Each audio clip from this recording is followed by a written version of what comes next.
ਸਰਦਾਰ ਸਿਮਰਨਜੀਤ ਸਿੰਘ ਮਾਨ ਨੇ ਹਰਿਆਣਾ ਵਿਧਾਨ ਸਭਾ ਚੋਣਾਂ ਵਿੱਚ ਹੋਈ ਹੇਰਾਫੇਰੀ ਕਾਰਨ ਚੋਣ ਦੁਬਾਰਾ ਕਰਵਾਉਣ ਦੀ ਕੀਤੀ ਮੰਗ। ਕਾਂਗਰਸੀ ਆਗੂ ਸੁਖਪਾਲ ਸਿੰਘ ਖਹਿਰਾ ਨੇ ਪੰਜਾਬ ਦੇ ਕਿਸਾਨਾਂ ਨੂੰ ਦਿੱਤੀ ਚੇਤਾਵਨੀ। ਪੰਜਾਬ ਹਰਿਆਣਾ ਹਾਈ ਕੋਰਟ ਨੇ ਪੰਜਾਬ ਵਿੱਚ ਪੰਚਾਇਤੀ ਚੋਣਾਂ ਤੇ ਲਾਈ ਰੋਕ। ਸ਼੍ਰੋਮਣੀ ਅਕਾਲੀ ਦਲ ਅੰਮ੍ਰਿਤਸਰ ਪ੍ਰਧਾਨ ਅਤੇ ਸੰਗਰੂਰ ਤੋਂ ਸੰਸਦ ਮੈਂਬਰ ਸਰਦਾਰ ਸਿਮਰਨਜੀਤ ਸਿੰਘ ਮਾਨ ਦਾ ਕਹਿਣਾ ਹੈ ਕਿ ਸਿਰਸੇ ਵਾਲੇ ਸਾਧ ਨੂੰ ਚੋਣਾਂ ਸਮੇਂ ਪੈਰੋਲ ਦੇਣਾ ਅਤੇ ਚੋਣ ਕਮਿਸ਼ਨ ਨਾਲ ਹੁਕਮਰਾਨਾਂ ਦੀ ਮਿਲੀਭੁਗਤ ਦੀ ਬਦੌਲਤ ਹੀ ਹਰਿਆਣੇ ਦੇ ਨਤੀਜੇ ਉਲਟੇ ਹਨ। ਇਸ ਲਈ ਚੋਣ ਦੁਬਾਰਾ ਕਰਵਾਈਆਂ ਜਾਣ। ਉਨ੍ਹਾਂ ਕਿਹਾ ਕਿ ਹਰਿਆਣਾ ਵਿਧਾਨ ਸਭਾ ਦੀਆਂ 5 ਅਕਤੂਬਰ ਨੂੰ ਹੋਈਆਂ ਚੋਣਾਂ ਵਿੱਚ ਜਦੋਂ ਸਮੁੱਚੇ ਸਿਆਸੀ ਪੰਡਿਤ ਐਗਜ਼ਿਟ ਪੋਲ ਤੋਂ ਇਲਾਵਾ ਹਰਿਆਣੇ ਦੇ ਨਿਵਾਸੀਆਂ ਦੀ 80% ਬਹੁਗਿਣਤੀ ਦਾਅਵੇ ਨਾਲ ਇਹ ਕਹਿ ਰਹੀ ਸੀ ਕਿ ਹਰਿਆਣੇ ਵਿੱਚ ਕਾਂਗਰਸ ਜਮਾਤ ਦੀ ਸਰਕਾਰ ਪੂਰਨ ਬਹੁਮਤ ਨਾਲ ਬਣੇਗੀ, ਤਾਂ ਜੇਕਰ ਲੋਕਾਂ ਦੀਆਂ ਭਾਵਨਾਵਾਂ ਚੋਣਾਂ ਨਾਲ ਸੰਬੰਧਿਤ ਹਰ ਪੱਖ ਤੋਂ ਵਾਕਫੀਅਤ ਰੱਖਣ ਵਾਲੇ ਸਿਆਸੀ ਪੰਡਿਤਾਂ ਅਤੇ ਐਗਜ਼ਿਟ ਪੋਲਾਂ ਦੇ ਉਲਟ ਹੁਕੂਮਤ ਪਾਰਟੀ ਬੀਜੇਪੀ, ਜਿਸ ਦੇ ਵਿਰੁੱਧ ਹਰਿਆਣੇ ਵਿੱਚ ਪੂਰੀ ਤਰ੍ਹਾਂ ਹਵਾ ਚੱਲੀ ਹੋਈ ਸੀ, ਫਿਰ ਵੀ ਪੂਰਨ ਬਹੁਮਤ ਨਾਲ ਜਿੱਤ ਪ੍ਰਾਪਤ ਕਰਕੇ ਗਏ ਹਨ, ਤਾਂ ਇਹ ਕੋਈ ਨਿਰਪੱਖ ਚੋਣਾਂ ਦੇ ਨਤੀਜੇ ਨਹੀਂ ਹਨ, ਬਲਕਿ ਮੋਦੀ ਅਤੇ ਸ਼ਾਹ ਨੇ ਆਪਣੀ ਹਕੂਮਤੀ ਤਾਕਤ ਦੀ ਦੁਰਵਰਤੋਂ ਕਰਕੇ ਪਹਿਲੇ ਬਲਾਤਕਾਰੀ ਅਤੇ ਕਾਤਲ ਸਿਰਸੇ ਵਾਲੇ ਸਾਧ ਨੂੰ ਪੈਰੋਲ ਤੇ ਚੋਣਾਂ ਦੌਰਾਨ ਰਿਹਾ ਕਰਵਾਇਆ ਅਤੇ ਫਿਰ ਮੌਜੂਦਾ ਚੋਣ ਕਮਿਸ਼ਨ ਨਾਲ ਮਿਲੀ ਭੁਗਤ ਕਰਕੇ EVM ਮਸ਼ੀਨਾਂ ਦੀ ਜਿਵੇਂ ਪਹਿਲੇ ਵੀ ਵੱਡੇ ਪੱਧਰ ਤੇ ਦੁਰਵਰਤੋਂ ਹੋਈ ਸੀ, ਉਸੇ ਤਰ੍ਹਾਂ ਇਹਨਾਂ ਮਸ਼ੀਨਾਂ ਦੀ ਦੁਰਵਰਤੋਂ ਕਰਕੇ ਕੇਵਲ ਹਰਿਆਣਾ ਨਿਵਾਸੀਆਂ ਨੂੰ ਹੀ ਨਹੀਂ ਬਲਕਿ ਸਮੁੱਚੇ ਮੁਲਕ ਦੇ ਹਰ ਗੱਲ ਤੇ ਨਜ਼ਰ ਰੱਖਣ ਵਾਲੇ ਵਿਦਵਾਨਾਂ ਤੇ ਪੰਡਿਤਾਂ ਨੂੰ ਵੀ ਹੈਰਾਨ ਕਰ ਦਿੱਤਾ, ਜਿਸ ਤੋਂ ਪ੍ਰਤੱਖ ਹੈ ਕਿ ਹਰਿਆਣੇ ਦੀਆਂ ਚੋਣਾਂ ਬਿਲਕੁਲ ਵੀ ਨਿਰਪੱਖਤਾ ਨਾਲ ਨਹੀਂ ਹੋਈਆਂ। ਇਨ੍ਹਾਂ ਚੋਣਾਂ ਵਿੱਚ ਹੋਈ ਵੱਡੀ ਹੇਰਾਫੇਰੀ ਅਤੇ EVM ਮਸ਼ੀਨਾਂ ਨਾਲ ਛੇੜਛਾੜ ਦੀ ਕੌਮਾਂਤਰੀ ਪੱਧਰ ਦੀ ਜਥੇਬੰਦੀ ਤੋਂ ਜਿੱਥੇ ਜਾਂਚ ਕਰਵਾਈ ਜਾਵੇ, ਉੱਥੇ ਇਲੈਕਸ਼ਨ ਕਮਿਸ਼ਨ ਇੰਡੀਆ ਇੱਥੋਂ ਦੇ ਨਿਵਾਸੀਆਂ ਵਿੱਚ ਹਰਿਆਣੇ ਦੀਆਂ ਚੋਣ ਸੰਬੰਧੀ ਉੱਠੀ ਡੂੰਘੀ ਸ਼ੰਕਾ ਅਤੇ ਰੋਹ ਨੂੰ ਖਤਮ ਕਰਨ ਲਈ ਫਿਰ ਤੋਂ ਹਰਿਆਣਾ ਸੂਬੇ ਦੀਆਂ ਚੋਣਾਂ ਕਰਵਾਉਣ ਦਾ ਐਲਾਨ ਕਰੇ। ਨਹੀਂ ਤਾਂ ਇਹਨਾਂ ਚੋਣਾਂ ਨੂੰ ਜੰਗਲ ਦੇ ਰਾਜ ਦੇ ਢੰਗ ਤਰੀਕੇ ਵਾਲੀਆਂ ਚੋਣਾਂ ਹੀ ਕਿਹਾ ਜਾ ਸਕਦਾ ਹੈ, ਨਾ ਕਿ ਜਮਹੂਰੀਅਤ ਤੇ ਨਿਰਪੱਖਤਾ ਦੇ ਢੰਗ ਵਾਲੀਆਂ ਚੋਣਾਂ। ਉਨ੍ਹਾਂ ਇਸ ਗੱਲ ਤੇ ਵੀ ਡੂੰਘਾ ਦੁੱਖ ਪ੍ਰਗਟ ਕੀਤਾ ਕਿ ਜਦੋਂ ਹਰਿਆਣੇ ਤੋਂ ਇਲਾਵਾ ਸਮੁੱਚੇ ਇੰਡੀਆ ਵਿੱਚ ਹਰਿਆਣੇ ਦੀਆਂ ਚੋਣਾਂ ਵਿੱਚ ਹੋਈ ਵੱਡੀ ਸਾਜ਼ਿਸ਼ ਦੀ ਆਵਾਜ਼ ਉੱਚੀ ਆਵਾਜ਼ ਵਿੱਚ ਆ ਰਹੀ ਹੈ, ਤਾਂ ਮੁਲਕ ਦੀ ਸੁਪਰੀਮ ਕੋਰਟ, ਜਿਸ ਵੱਲੋਂ ਅਜਿਹੇ ਸਮੇਂ ਤੇ ਵਿਧਾਨਕ ਤੇ ਜਮਹੂਰੀਅਤ ਲੀਹਾਂ ਦੀ ਰੱਖਿਆ ਕਰਨ ਦੀ ਜ਼ਿੰਮੇਵਾਰੀ ਹੁੰਦੀ ਹੈ, ਉਸ ਵੱਲੋਂ ਕਿਸੇ ਤਰ੍ਹਾਂ ਦੀ ਵੀ ਇਹਨਾਂ ਚੋਣਾਂ ਪ੍ਰਤੀ ਪ੍ਰਤੀਕਿਰਿਆ ਜਾਂ ਕਾਨੂੰਨੀ ਅਮਲ ਨਾ ਹੋਣਾ ਹੋਰ ਵੀ ਅਫਸੋਸ ਵਾਲੇ ਅਮਲ ਹਨ। ਉਨ੍ਹਾਂ ਮੰਗ ਕੀਤੀ ਕਿ ਸੁਪਰੀਮ ਕੋਰਟ ਇੰਡੀਆ ਇਸ ਔਖੀ ਘੜੀ ਵਿੱਚ ਹਰਿਆਣੇ ਦੇ ਨਿਵਾਸੀਆਂ ਦੀ ਆਵਾਜ਼ ਅਤੇ ਭਾਵਨਾਵਾਂ ਨੂੰ ਮੁੱਖ ਰੱਖ ਕੇ ਹਰਿਆਣੇ ਸੂਬੇ ਦੀਆਂ ਫਿਰ ਤੋਂ ਚੋਣਾਂ ਕਰਵਾਉਣ ਲਈ ਸੁਓ ਮੋਟੋ ਦੇ ਅਧਿਕਾਰ ਦੀ ਵਰਤੋਂ ਕਰਕੇ ਹਰਿਆਣੇ ਦੀ ਜਮਹੂਰੀਅਤ ਨੂੰ ਬਹਾਲ ਕਰਨ ਦੀ ਜ਼ਿੰਮੇਵਾਰੀ ਨਿਭਾਏ। ਉਨ੍ਹਾਂ ਉਮੀਦ ਪ੍ਰਗਟ ਕੀਤੀ ਕਿ ਜਦੋਂ ਸਮੁੱਚੇ ਮੁਲਕ ਤੇ ਹਰਿਆਣਵੀਆਂ ਤੇ ਸਮੁੱਚੇ ਵਿਰੋਧੀ ਪਾਰਟੀਆਂ ਵੱਲੋਂ ਹਰਿਆਣੇ ਦੀਆਂ ਹੋਈਆਂ ਚੋਣਾਂ ਵੱਡੀ ਸਾਜ਼ਿਸ਼ ਦਾ ਸ਼ਿਕਾਰ ਹੋਣ ਦੀ ਗੱਲ ਕਹੀ ਜਾ ਰਹੀ ਹੈ, ਤਾਂ ਸੁਪਰੀਮ ਕੋਰਟ ਇਸ ਜਮਹੂਰੀਅਤ ਨੂੰ ਬਹਾਲ ਕਰਨ ਲਈ ਆਪਣੀ ਜ਼ਿੰਮੇਵਾਰੀ ਜ਼ਰੂਰ ਨਿਭਾਏ। ਕਾਂਗਰਸੀ ਆਗੂ ਸੁਖਪਾਲ ਸਿੰਘ ਖਹਿਰਾ ਨੇ CM ਭਗਵੰਤ ਮਾਨ ਦੀ ਕਾਰਗੁਜ਼ਾਰੀ ਤੇ ਸਵਾਲ ਖੜੇ ਕਰਦਿਆਂ ਕਿਸਾਨਾਂ ਨੂੰ ਵੱਡੀ ਚੇਤਾਵਨੀ ਦਿੱਤੀ ਹੈ।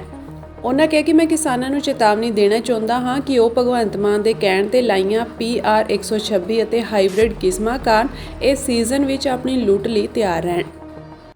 ਦੋਸਤੋ, ਮੈਂ ਆਪਣੇ ਸਾਰੇ ਸਮੂਹ ਪੰਜਾਬ ਦੇ ਕਿਸਾਨਾਂ ਨੂੰ ਇੱਕ ਚੇਤਾਵਨੀ ਕਹਿ ਲਓ, ਵਾਰਨਿੰਗ ਕਹਿ ਲਓ, ਉਹ ਦੇਣਾ ਚਾਹੁੰਦਾ ਵਾਂ ਕਿ ਜਿਹੜਾ ਇਹ ਝੋਨੇ ਦਾ ਆਪਣੀ ਖਰੀਦ ਚੱਲ ਰਹੀ ਆ, ਇਹਦੇ 'ਚ ਜਿਨ੍ਹਾਂ ਲੋਕਾਂ ਨੇ PR 126, 127, 28, 29 ਹਾਈਬ੍ਰਿਡ ਵੈਰਾਈਟੀਜ਼ ਬੀਜੀਆਂ ਨੇ ਭਗਵੰਤ ਮਾਨ ਦੇ ਕਹਿਣ ਤੇ, ਉਹਨਾਂ ਲਈ ਖਤਰੇ ਦੀ ਘੰਟੀ ਆ ਗਈ ਹੈ। ਪਹਿਲਾਂ ਤੁਸੀਂ ਇਹ ਸੁਣੋ ਕਿ ਭਗਵੰਤ ਮਾਨ ਨੇ ਕਿੱਦਾਂ ਲੋਕਾਂ ਨੂੰ ਮੋਟੀਵੇਟ ਕਰਕੇ ਇਹ ਵੈਰਾਈਟੀਜ਼ ਬੀਜਣ ਲਈ ਆਖਿਆ ਸੀ। ਇਹਦੀ ਥਾਂ ਤੇ PR 126 ਲਾਓ, ਸਰਕਾਰ ਚੱਕੂਗੀ। PR 127 ਲਾਓ, 28 ਲਾਓ, 29, 30, 4 ਕਿਸਮਾਂ ਕੱਢੀਆਂ ਨੇ ਖੇਤੀਬਾੜੀ ਯੂਨੀਵਰਸਿਟੀ ਲੁਧਿਆਣਾ ਨੇ। ਉਹ 92 ਦਿਨਾਂ 'ਚ ਪੱਕਦੀਆਂ ਨੇ, 90 ਤੋਂ 92 ਦਿਨਾਂ 'ਚ। ਵੀਰੋ 33% ਲੋਕਾਂ ਨੇ ਮੇਰੀ ਬੇਨਤੀ ਮੰਨਦੇ ਹੋਏ ਪੂਸਾ ਦੀ ਥਾਂ ਤੇ 126। ਇਹ ਤੁਸੀਂ ਹੁਣ ਜਿਹੜੀ ਮੋਟੀਵੇਸ਼ਨ ਚੀਫ ਮਿਨਿਸਟਰ ਨੇ ਕੀਤੀ ਤੇ ਲੋਕਾਂ ਨੇ ਕਾਫੀ ਵੱਡੀ ਤਾਦਾਦ 'ਚ, ਕਾਫੀ ਵੱਡੀ ਮਾਤਰਾ ਵਿੱਚ ਇਹ ਜਿਹੜੀਆਂ ਹਾਈਬ੍ਰਿਡ ਕੁਆਲਿਟੀ ਸੀ ਜਿਹੜੀਆਂ PAU ਨੇ ਡਿਵੈਲਪ ਕੀਤੀਆਂ ਰੀਸੈਂਟਲੀ, ਉਹ ਬੀਜ ਦਿੱਤੀਆਂ। ਲੇਕਿਨ ਹੋਇਆ ਕਿ ਜਿਹੜੇ ਸ਼ੈਲਰ ਵਾਲੇ ਸੀਗੇ ਉਹਨਾਂ ਨੇ ਸਟ੍ਰਾਈਕ ਕੀਤੀ ਹੋਈ ਸੀਗੀ। ਉਹਨਾਂ ਦੀ ਮੰਗ ਆਪਣੇ ਜਗ੍ਹਾ ਦੇ ਉੱਤੇ ਵਾਜਬ ਸੀਗੀ ਕਿ ਜਿਹੜੀ ਹਾਈਬ੍ਰਿਡ ਵੈਰਾਈਟੀਜ਼ ਨੇ 126, 27, 28, 29, ਜਦੋਂ ਅਸੀਂ ਇਹਦੀ ਸ਼ੈਲਿੰਗ ਕਰਦੇ ਹਾਂ ਝੋਨੇ ਦੀ, ਇਹਦੇ ਜਿਹੜੀ ਚੌਲਾਂ ਦੀ ਰਿਕਵਰੀ ਆ ਉਹ 4 ਤੋਂ 5 ਕਿਲੋ ਜਿਹੜੀ ਉਹ ਘੱਟ ਨਿਕਲਦੀ ਆ, ਤਾਂ ਸਾਨੂੰ ਉਹਦੇ 'ਚ ਘਾਟਾ ਪੈਂਦਾ। ਇਸ ਕਰਕੇ ਸਾਡੇ ਵੱਲੋਂ ਸਟ੍ਰਾਈਕ ਆ। ਅਸੀਂ ਇਹ ਵੈਰਾਈਟੀਆਂ ਜਿਹੜੀ ਖਰੀਦ ਤੇ ਸ਼ੈਲਿੰਗ ਤੇ ਚੌਲ ਨਹੀਂ ਬਣਾਵਾਂਗੇ। ਤੇ ਫਿਰ ਜਦੋਂ ਕੱਲ ਪਰਸੋਂ ਉਹਨਾਂ ਨੂੰ ਦੁਬਾਰਾ ਬੁਲਾਇਆ ਗਿਆ ਤੇ ਭਗਵੰਤ ਮਾਨ ਨੇ ਉਹਨਾਂ ਦੇ ਪ੍ਰੈਸ਼ਰ 'ਚ ਆਣ ਕੇ ਆ ਇੱਕ ਨਵੀਂ ਚਿੱਠੀ ਇਸ਼ੂ ਕਰ ਦਿੱਤੀ ਹੈ। 7 ਤਾਰੀਖ ਦੀ ਤੁਸੀਂ ਦੇਖ ਸਕਦੇ ਹੋ, ਡੇਟ ਵੀ ਹੈ।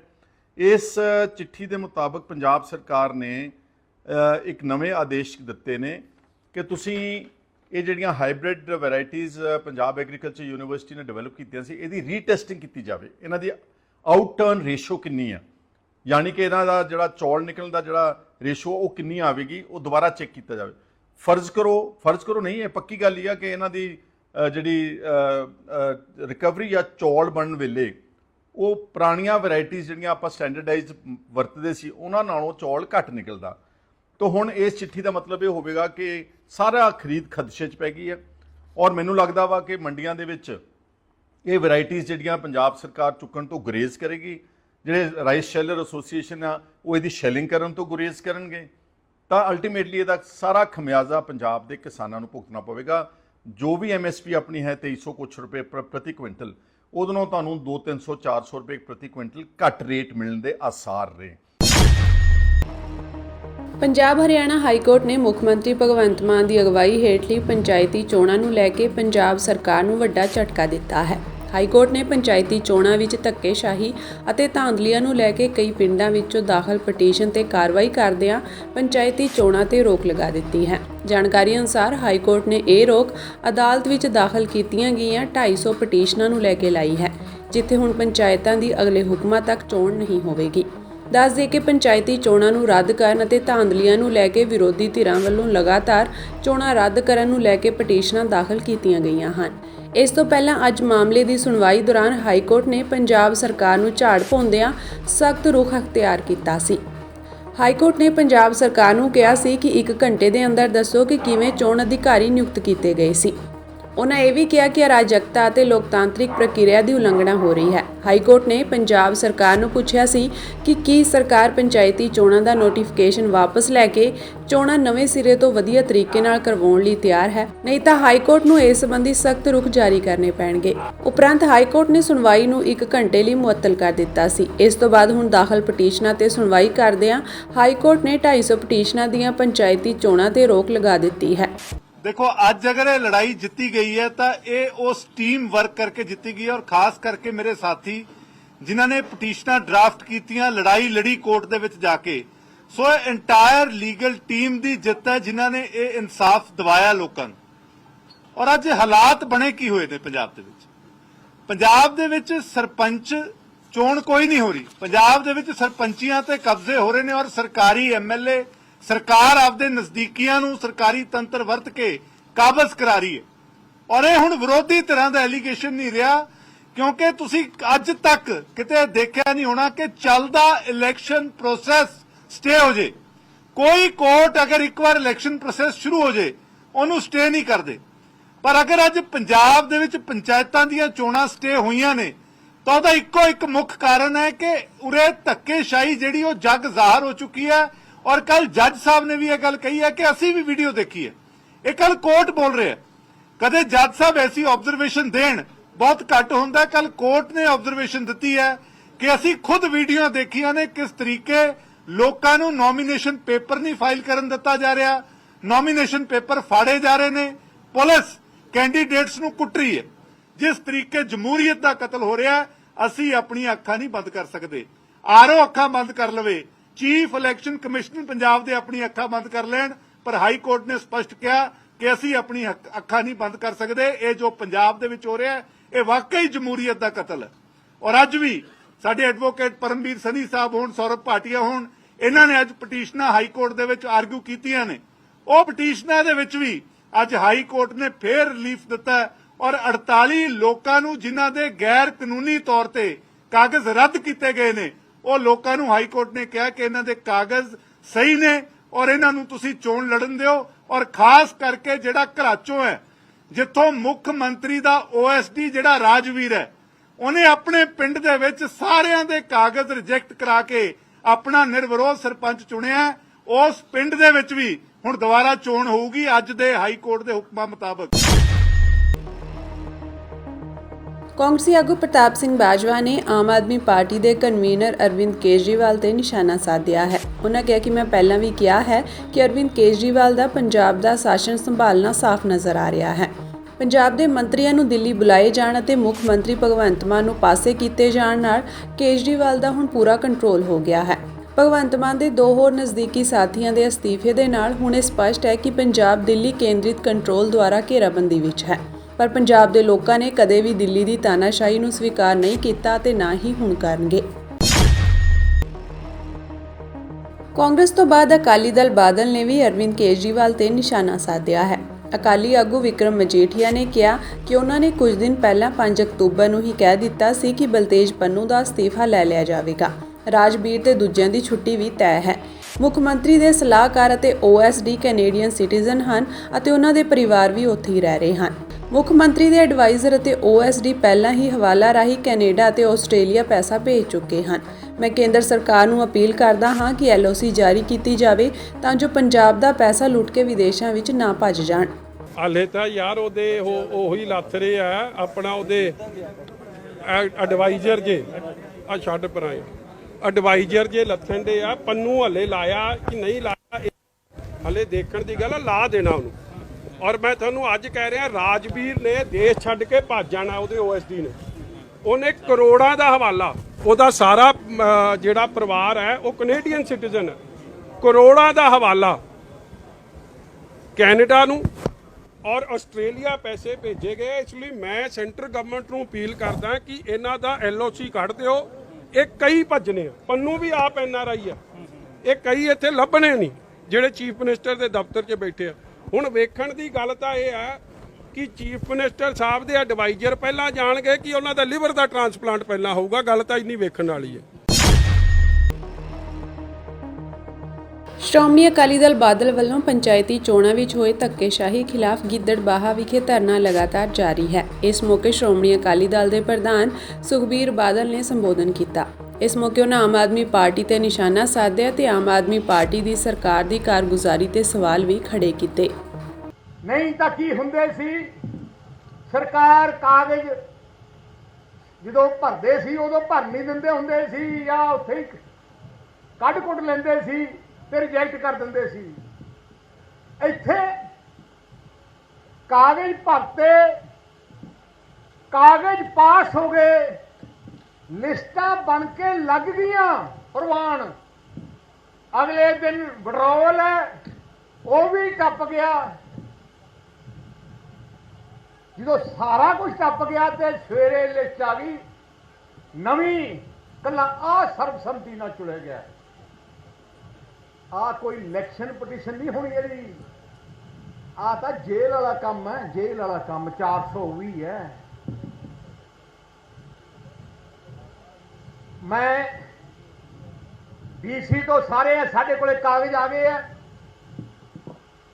ਅੱਜ ਸਾਡੀ ਟੀਮ ਲੱਗੀ ਹੈ ਜਿਹੜੀ ਇਹਦੀ CBI ਇਨਕੁਆਇਰੀ ਕਰਾਵਾਂਗੇ। CBI ਤੇ ਮੈਂ ਤੁਹਾਨੂੰ ਲਿਖ ਕੇ ਦੇ ਦੇਣਾ, ਸਾਰੇ ਆਰਓ ਅੰਦਰ ਜਾਣਗੇ ਤੇ ਨੌਕਰੀ ਤੋਂ ਜਾਣਗੇ।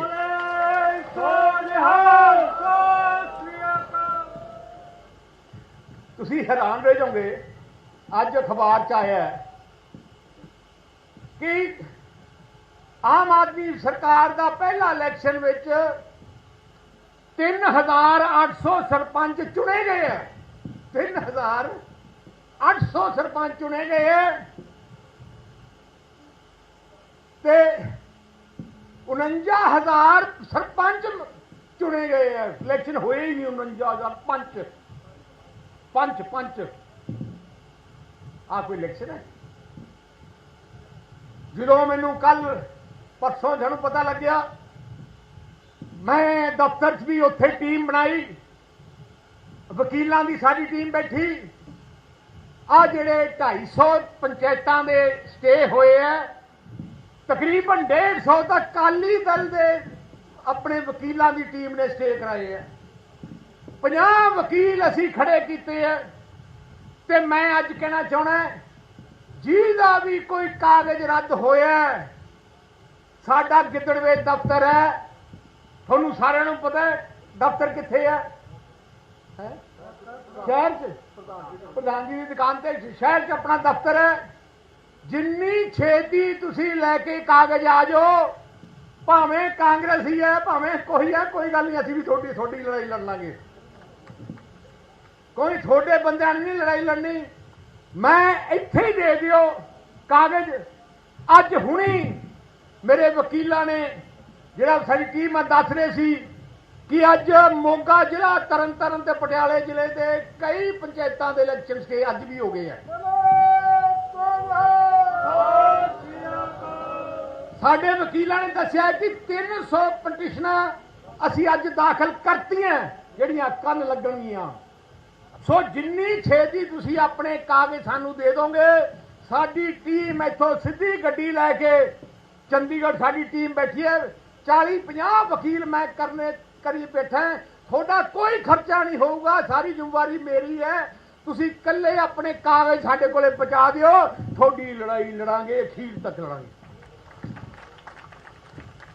ਤੇ ਗਿੱਦੜੇ ਵਾਲਿਓ, ਤੁਹਾਨੂੰ ਤਾਂ ਮੈਂ ਇਨਸਾਫ ਕਹਿਣਾ ਚਾਹਣਾ ਕਿ ਜਿਹੜੇ ਅਫਸਰਾਂ ਨੇ ਤੁਹਾਡੇ ਰੱਦ ਕੀਤੇ ਨਾ, ਉਹ ਤਾਂ ਪੱਕੇ ਹੀ ਜੇਲ੍ਹ ਜਾਣਗੇ ਤੇ ਉਹਨਾਂ ਦੇ ਪੱਕੀ ਨੌਕਰੀ ਜਾਊਗੀ ਸਾਰਿਆਂ ਦੀ।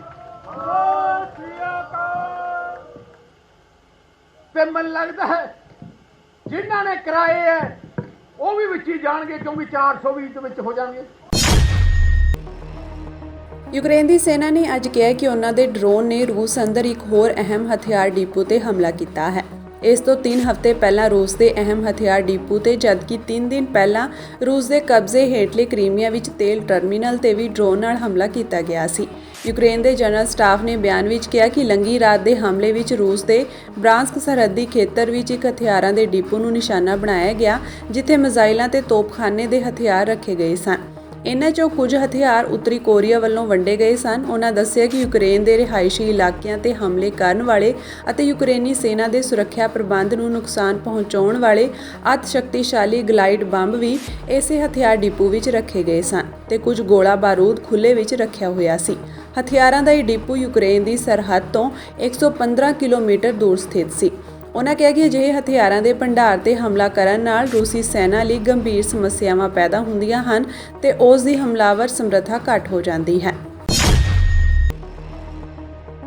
ਬਾਗੀ ਅਕਾਲੀ ਧੜੇ ਨਾਲ ਸਬੰਧਤ ਸ਼੍ਰੋਮਣੀ ਅਕਾਲੀ ਦਲ ਸੁਧਾਰ ਲਹਿਰ ਦੇ ਆਗੂਆਂ ਤੇ ਐਸਜੀਪੀਸੀ ਮੈਂਬਰਾਂ ਨੇ ਵਿਰਸਾ ਸਿੰਘ ਵਲਟੋਹਾ ਤੇ ਪਲਟਵਾਰ ਕਰਦੇ ਹੋਏ ਦੋ ਟੁਕ ਜਵਾਬ ਦਿੰਦਿਆਂ ਕਿਹਾ ਕਿ ਵਿਰਸਾ ਸਿੰਘ ਵਲਟੋਹਾ ਸੁਧਾਰ ਲਹਿਰ ਦੇ ਆਗੂਆਂ ਨੂੰ ਮਰਿਆਦਾ ਦਾ ਪਾਠ ਪੜਾਉਣ ਦੀ ਬਜਾਏ ਖੁਦ ਅਮਲ ਕਰਨ, ਜਿਸ ਤੋਂ ਉਹ ਸਾਬਿਤ ਸੂਰਤ ਸਿੱਖ ਹੋ ਕੇ ਵੀ ਸਖਣੇ ਹਨ। ਆਗੂਆਂ ਨੇ ਕਿਹਾ ਕਿ ਸੁਖਬੀਰ ਬਾਦਲ ਨੂੰ ਪੰਥ ਵਿਰੋਧੀ ਕੰਮਾਂ ਅਤੇ ਗੁਨਾਹਾਂ ਕਰਕੇ 5 ਸਿੰਘ ਸਾਹਿਬਾਨਾਂ ਨੇ ਤਨਖਾਹੀਆ ਕਰਾਰ ਦਿੱਤਾ ਸੀ, ਜਿਸ ਤੋਂ ਤੁਰੰਤ ਬਾਅਦ ਕਿਸੇ ਹੋਰ ਪੰਥਕ ਲੀਡਰ ਵੱਲੋਂ ਤਨਖਾਹੀਆ ਸ਼ਬਦ ਦੀ ਵਿਆਖਿਆ ਤੇ ਬਿਆਨ ਆਉਂਦਾ ਖੁਦ ਵਿਰਸਾ ਸਿੰਘ ਵਲਟੋਹਾ ਨੇ ਇਸ ਦੀ ਵਿਆਖਿਆ ਵੀ ਕੀਤੀ ਤੇ ਆਪਣੇ ਆਪ ਨੂੰ ਮਰਿਆਦਾ ਦੇ ਬੰਧਨ ਵਿੱਚ ਬੱਝੇ ਹੋਣ ਦਾ ਡਰਾਮਾ ਕਰਦਿਆਂ ਕਿਹਾ ਸੀ ਕਿ ਹੁਣ ਸੁਖਬੀਰ ਬਾਦਲ ਨਾਲ ਉਸ ਤਰੀਕੇ ਦਾ ਨਾਤਾ ਰੱਖਣਗੇ ਜਿਸ ਤਰੀਕੇ ਦਾ ਵਰਤਾਰਾ ਇੱਕ ਤਨਖਾਹੀਆ ਸਿੱਖ ਨਾਲ ਹੋਣਾ ਚਾਹੀਦਾ ਹੈ। ਪਰ ਅੱਜ ਅਫਸੋਸ ਹੈ ਕਿ ਵਿਰਸਾ ਸਿੰਘ ਵਲਟੋਹਾ ਖੁਦ ਸੁਖਬੀਰ ਬਾਦਲ ਦੇ ਵਕੀਲ ਬਣੇ। ਜਿਹੜਾ ਸਵਾਲ ਸੁਖਬੀਰ ਬਾਦਲ ਤੋਂ ਸੁਧਾਰ ਲਹਿਰ ਦੇ ਆਗੂਆਂ ਨੇ ਕੀਤਾ, ਉਸ ਦਾ ਜਵਾਬ ਆਪੇ ਬਣੇ ਵਕੀਲ ਵਿਰਸਾ ਸਿੰਘ ਵਲਟੋਹਾ ਦੇ ਰਹੇ ਹਨ। ਉਹ ਵੀ ਪੰਥਕ ਮਰਿਆਦਾ ਨੂੰ ਛਿੱਕੇ ਟੰਗ ਅਤੇ ਹੋਮੇ ਨਾਲ ਭਰਪੂਰ ਹੈ। ਸੁਧਾਰ ਲਹਿਰ ਦੇ ਆਗੂਆਂ ਨੇ ਸਵਾਲ ਕੀਤਾ ਕਿ ਜੇਕਰ ਤਨਖਾਹੀਏ ਦਾ ਦੋਸ਼ ਸ਼੍ਰੀ ਅਕਾਲ ਤਖਤ ਸਾਹਿਬ ਤੇ ਪੱਤਰ ਦੇਣ ਨਾਲ ਹੀ ਖਤਮ ਹੋ ਗਿਆ ਸੀ ਤਾਂ 1 ਮਹੀਨੇ ਤੋਂ ਸੁਖਬੀਰ ਬਾਦਲ ਅੰਦਰ ਕਿਉਂ ਬੈਠੇ ਸਨ। ਦੂਸਰਾ, ਜੇਕਰ ਤਨਖਾਹੀਆ ਸ਼ਰੇਆਮ ਪਬਲਿਕ ਵਿੱਚ ਵਿਚਰ ਸਕਦਾ ਸੀ ਤਾਂ 2 ਦਿਨ ਪਹਿਲਾਂ ਜੋ ਤੁਸੀਂ ਆਪਣੀ ਫੇਸਬੁੱਕ ਤੇ ਪੋਸਟ ਪਾਈ ਸੀ ਕਿ ਇੱਕ ਲੋਕ ਨੁਮਾਇੰਦੇ ਨੂੰ ਇੰਨੀ ਦੇਰ ਅੰਦਰ ਨਹੀਂ ਡੱਕਿਆ ਜਾ ਸਕਦਾ ਤੇ ਜਥੇਦਾਰ ਸਹਿਬਾਨਾਂ ਤੇ ਵੀ ਸਵਾਲ ਖੜੇ ਕਰ ਦਿੱਤੇ ਸਨ ਕਿ ਜਲਦੀ ਫੈਸਲਾ ਕਰੋ, ਫਿਰ ਇਹ ਸਾਰਾ ਕੁਝ ਕੀ ਸੀ। ਸੁਧਾਰ ਲਹਿਰ ਦੇ ਆਗੂਆਂ ਨੇ ਵਿਰਸਾ ਸਿੰਘ ਵਲਟੋਹਾ ਨੂੰ ਉਹਨਾਂ ਦਾ ਇੱਕ ਨਿੱਜੀ ਚੈਨਲ ਤੇ ਦਿੱਤਾ ਬਿਆਨ ਵੀ ਯਾਦ ਕਰਵਾਇਆ, ਜਿਸ ਵਿੱਚ ਵਿਰਸਾ ਸਿੰਘ ਵਲਟੋਹਾ ਦੇ ਸੁਖਬੀਰ ਬਾਦਲ ਬਾਰੇ ਬੋਲ ਸਨ ਕਿ ਅੱਜ ਜੋ ਤਨਖਾਹੀਆ ਕਰਾਰ ਦਿੱਤੇ ਗਏ ਨੇ, ਇੱਕ ਸਿੱਖ ਨੂੰ ਜਦੋਂ ਤਨਖਾਹੀਆ ਕਰਾਰ ਦਿੱਤਾ ਜਾਂਦਾ ਹੈ ਫਿਰ ਜੋ ਵੀ ਹੈ ਉਹਨਾਂ ਕੀ ਰੱਖਿਆ ਜਾਂਦਾ ਤੇ ਮੇਰੇ ਵਾਸਤੇ ਵੀ ਉਹ ਅੱਜ ਤਨਖਾਹੀਆ ਹੀ ਨੇ। ਮੈਂ ਉਹਨਾਂ ਨੂੰ ਤਨਖਾਹੀਆ ਦੀ ਨਜ਼ਰ ਨਾਲ ਹੀ ਵੇਖਾਂਗਾ, ਤਨਖਾਹੀਆਂ ਦੀ ਗਿਣਤੀ ਵਿੱਚ ਰੱਖ ਕੇ ਚੱਲਾਂਗਾ। ਹਾਂ, ਜਦੋਂ ਉਹ ਸਾਰੀ ਪ੍ਰਕਿਰਿਆ ਵਿੱਚੋਂ ਲੰਘ ਕੇ ਜਿਹੜੀ ਪੰਥਕ ਪਰੰਪਰਾਵਾਂ ਤੇ ਰਵਾਇਤਾਂ ਨੇ, ਜਦੋਂ ਉਹ ਸੁਰਖਰੂ ਹੋ ਕੇ ਆਉਣਗੇ ਫਿਰ ਵਿਰਸਾ ਸਿੰਘ ਵਲਟੋਹਾ ਵਾਸਤੇ ਉਹ ਸੁਖਬੀਰ ਬਾਦਲ ਹੋਣਗੇ। ਵਿਰਸਾ ਸਿੰਘ ਵਲਟੋਹਾ ਦੇ ਜ਼ੁਬਾਨੀ ਸ਼ਬਦਾਂ ਨੂੰ ਲਿਖਤੀ ਸ਼ਬਦ ਦਾ ਰੂਪ ਦੇ ਕੇ ਸੁਧਾਰ ਲਹਿਰ ਦੇ ਆਗੂਆਂ ਨੇ ਮੁੜ ਸਵਾਲ ਕੀਤਾ ਕਿ ਵਲਟੋਹਾ ਸਾਹਿਬ ਤੁਹਾਨੂੰ ਚੇਤੇ ਹਨ, ਆਪਣੇ ਬੋਲ ਜਾਂ ਭੁੱਲ ਚੁੱਕੇ ਹੋ, ਜਾਂ ਫਿਰ ਸੁਖਬੀਰ ਬਾਦਲ ਦੀ ਅੰਨੀ ਸਿਆਸੀ ਭਗਤੀ ਸਾਹਮਣੇ ਪੰਥਕ ਮਰਿਆਦਾ ਨੂੰ ਤਾਰ-ਤਾਰ ਕਰ ਦਿੱਤਾ ਹੈ। ਨੈਸ਼ਨਲ ਕਾਨਫਰੰਸ ਦੇ ਉਪ ਪ੍ਰਧਾਨ ਉਮਰ ਅਬਦੁੱਲਾ ਨੇ ਅੱਜ ਕਿਹਾ ਕਿ ਨੈਸ਼ਨਲ ਕਾਨਫਰੰਸ ਕਾਂਗਰਸ ਸਰਕਾਰ ਆਪਣੀ ਪਹਿਲੀ ਕੈਬਨਿਟ ਮੀਟਿੰਗ ਵਿੱਚ ਜੰਮੂ ਕਸ਼ਮੀਰ ਦਾ ਰਾਜ ਵਜੋਂ ਦਰਜਾ ਬਹਾਲ ਕਰਨ ਦੀ ਮੰਗ ਵਾਲਾ ਮਤਾ ਪਾਸ ਕਰੇਗੀ। ਉਹਨਾਂ ਇਹ ਵੀ ਕਿਹਾ ਕਿ ਜਿਨ੍ਹਾਂ ਲੋਕਾਂ ਨੇ ਧਾਰਾ 370 ਖੋਈ ਉਹਨਾਂ ਤੋਂ ਇਸ ਦੀ ਬਹਾਲੀ ਦੀ ਆਸ ਰੱਖਣੀ ਮੂਰਖਤਾ ਹੋਵੇਗੀ। ਪਰ ਉਹਨਾਂ ਦੀ ਪਾਰਟੀ ਇਸ ਮੁੱਦੇ ਨੂੰ ਜਿਉਂਦਾ ਰੱਖੇਗੀ ਤੇ ਉਸ ਨੂੰ ਉਠਾਉਂਦੀ ਰਹੇਗੀ। ਅਬਦੁੱਲਾ ਨੇ ਇੱਥੇ ਪੱਤਰਕਾਰਾਂ ਨੂੰ ਕਿਹਾ ਕਿ ਮੈਨੂੰ ਆਸ ਹੈ ਕਿ ਸਰਕਾਰ ਬਣਨ ਤੋਂ ਬਾਅਦ ਪਹਿਲੀ ਮੀਟਿੰਗ ਵਿੱਚ ਮੰਤਰੀ ਮੰਡਲ ਸੂਬੇ ਦਾ ਰਾਜ ਵਜੋਂ ਦਰਜਾ ਬਹਾਲ ਕਰਨ ਲਈ ਕੇਂਦਰ ਤੇ ਦਬਾਅ ਪਾਉਣ ਵਾਸਤੇ ਮਤਾ ਪਾਸ ਕਰੇਗਾ। ਇਸ ਮਗਰੋਂ ਸਰਕਾਰ ਇਹ ਮਤਾ ਪ੍ਰਧਾਨ ਮੰਤਰੀ ਕੋਲ ਭੇਜੇਗੀ। ਉਹਨਾਂ ਉਮੀਦ ਜ਼ਾਹਰ ਕੀਤੀ ਕਿ ਦਿੱਲੀ ਦੇ ਉਲਟ ਜੰਮੂ ਕਸ਼ਮੀਰ ਵਿੱਚ ਸਰਕਾਰ ਵਧੇਰੇ ਚੰਗੇ ਢੰਗ ਨਾਲ ਕੰਮ ਕਰ ਸਕੇਗੀ।